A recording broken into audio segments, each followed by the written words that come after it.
بسم اللہ الرحمن الرحیم۔ السلام علیکم ورحمۃ اللہ وبرکاتہ۔ سیدنا جابر بن عبداللہ رضی اللہ تعالی عنہ کہتے ہیں کہ نبی اکرم صلی اللہ علیہ وسلم جمعہ کے دن خطبہ دے رہے تھے کہ اسی دوران ایک شخص آیا تو آپ صلی اللہ علیہ وسلم نے اس سے پوچھا، کیا تم نے نماز پڑھ لی؟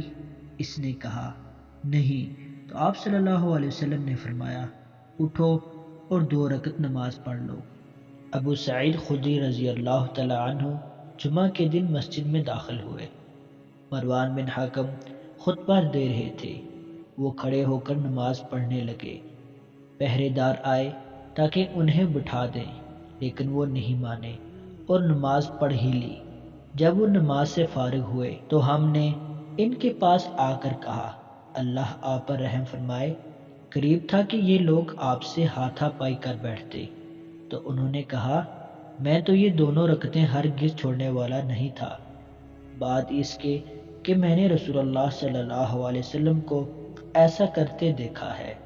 پھر انہوں نے بیان کیا کہ ایک شخص جمعہ کے دن پراگندہ حالت میں آیا۔ نبی اکرم صلی اللہ علیہ وسلم جمعہ کے دن خطبہ دے رہے تھے تو آپ صلی اللہ علیہ وسلم نے اسے 2 رکعت پڑھنے کا حکم دیا۔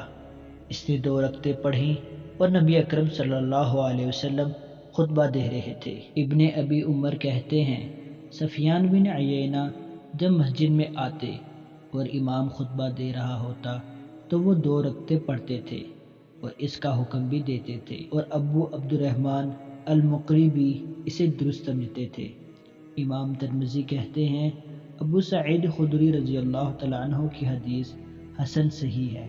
اس باب میں جابر، ابو ہریرہ اور سہل بن سعد رضی اللہ تعالیٰ عنہ سے بھی حدیث آئی ہے۔ علا بن خالد قریشی کہتے ہیں، میں نے حسن بصری کو دیکھا کہ وہ جمعہ کے دن مسجد میں داخل ہوئے اور امام خطبہ دے رہا تھا تو انہوں نے 2 رکعت نماز پڑھی، پھر بیٹھے۔ حسن بصری نے ایسا حدیث کی اتباع میں کیا۔ یہ حدیث انہوں نے جابر رضی اللہ تعالیٰ عنہ سے اور جابر رضی اللہ تعالیٰ عنہ نے نبی اکرم صلی اللہ علیہ وسلم سے روایت کی ہے۔